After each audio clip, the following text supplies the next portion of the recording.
દાહોદ જિલ્લાના ઝાલોદ ડિવિઝન વિસ્તારમાં Jhalod police station વિસ્તારમાં દાવડિયા ચેકપોસ્ટ આવેલી છે, જે રાજસ્થાનથી જોડતા ધોરીમાર્ગને કવર કરે છે.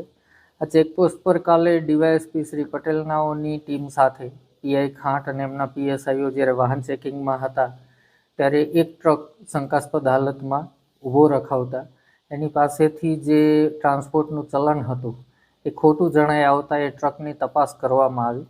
તો એ તપાસ કરતાં એની અંદરથી આશરે 76 જેટલા થેલાઓમાં અફીણના પોસ્ટ ડોડાઓ ભરેલાનું મળી આવેલું, જે બાબતે ગુનો દાખલ કરવામાં આવ્યો છે. અને આમાં 2 આરોપી નેમિચંદ સુખરામ ગોદારા બિશ્નોઈ, વિનોદ સોહનલાલ ઈસરવાલ બિશ્નોઈ, જે બંને ફલોદી અને લુહાવટ જોધપુર જિલ્લાના વતની છે, તેઓ બંનેની ધરપકડ કરવામાં આવી છે. અને કુલ 46,04,670ના નાર્કોટિક્સ મુદ્દામાલ સાથે કુલ આશરે 50 લાખ રૂપિયા જેટલી રકમનો આ કેસ થવા પામેલ છે.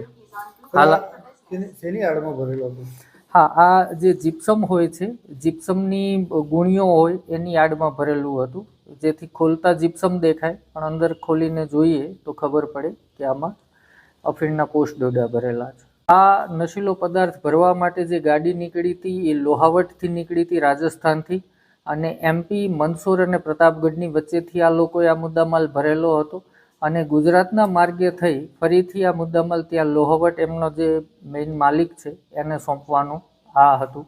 છેલ્લા જેટલા પણ દાહોદ જિલ્લામાં આ પ્રકારની હેરાફેરીના કેસ કરવામાં આવ્યા છે, આ તમામ કેસમાં ધ્યાનમાં આવ્યું છે કે પોસ્ટ ડોડાની ડિમાન્ડ ત્યાં વધારે છે રાજસ્થાનમાં, અને એનું ઉત્પાદન મધ્યપ્રદેશમાં ખેતીના સ્વરૂપે હોય છે. એટલે રાજસ્થાનથી મધ્યપ્રદેશ ખાલી ગાડી લઈને આવે અને રિટર્નમાં વાયા ગુજરાત થઈને જાય, જેથી ગુજરાતથી પ્રવેશાતી ગાડીઓ ઓછી ચેક થવાની સંભાવના રહે, માટે એ લોકો રિટર્નમાં આ રૂટ લેવાનું નક્કી કરતા હોય છે. હા, કોમ્યુનિકેશન માટે મુખ્યત્વે હવે આપ સૌ વિદિત છો એમ વોટ્સઅપ, ટેલિગ્રામ કે એના ઉપર ડિપેન્ડ રહેતા હોય કે નોર્મલ કોલિંગ પર રહેતા હોય.